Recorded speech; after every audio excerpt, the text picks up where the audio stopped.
Welcome to the Toffee Blues, your source for all things Everton, and welcome to another Everton 24/7 report. I'm here to at least attempt to cheer you guys up with some transfer rumours and a whole host of other positive distractions from what is, for me, one of the lowest points in the history of our wonderful football club. If you at home have managed to get over the absolute disgrace as that was yesterday's Merseyside derby, then I'll tell you now you're a stronger person than I am or ever will be.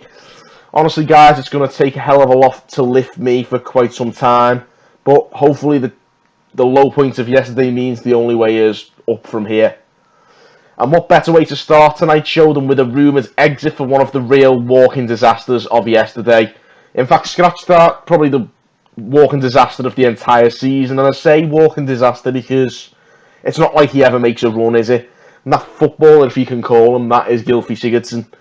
For me, him yesterday was one of the worst individual performances I have ever seen from an Everton player in my time watching us. But thankfully, the press is having a bit of mercy on us today and maybe a bit of light at the end of the tunnel by suggesting Ancelotti has decided to offload Sigurdsson, reportedly with a view to helping fund future transfers. But to be quite honest, I'd happily bomb him out for free at this stage.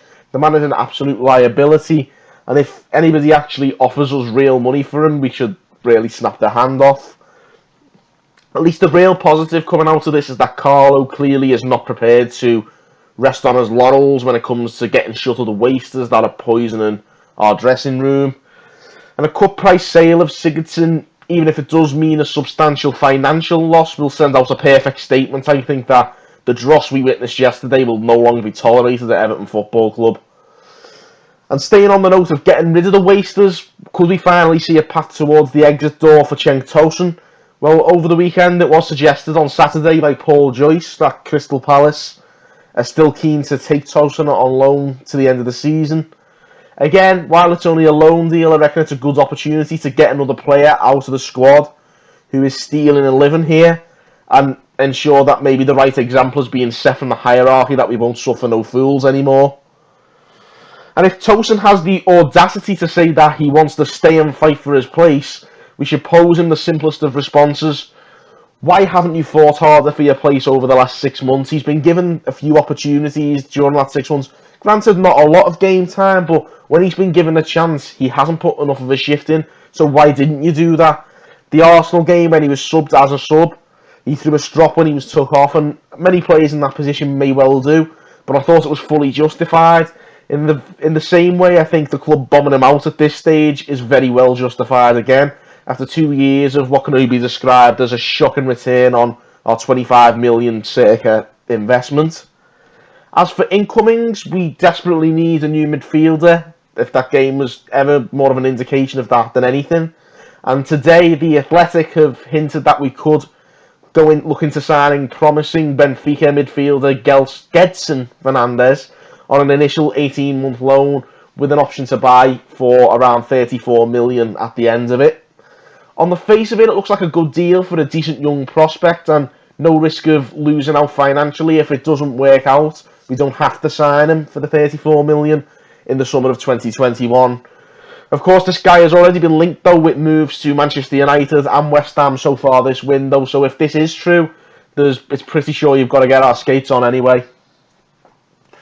There's also a rumour on Football Insider that we have been thwarted in another attempt to sign Reece James from Chelsea on loan. He's signed a new contract at Stamford Bridge. Unsurprising, really, given that he's actually getting game time under Lampard. And also, we do have our own young right-back, John Joe Kenny, who's currently out doing well on loan at Schalke, so why not just recall him and give him a go? Staying though with the Chelsea Academy, Goal.com have suggested that Everton are after Sassuolo winger Jeremy Baga. He is also a product of the Chelsea Academy and only signed for Sassuolo in the summer of 2018. He's impressed with the struggling Italian team this season, and as a result, Napoli have shown an interest and have apparently already had a €17 million bid rejected by Sassuolo. It's no coincidence in this case that we've been again linked to a Napoli target given the Ancelotti ties.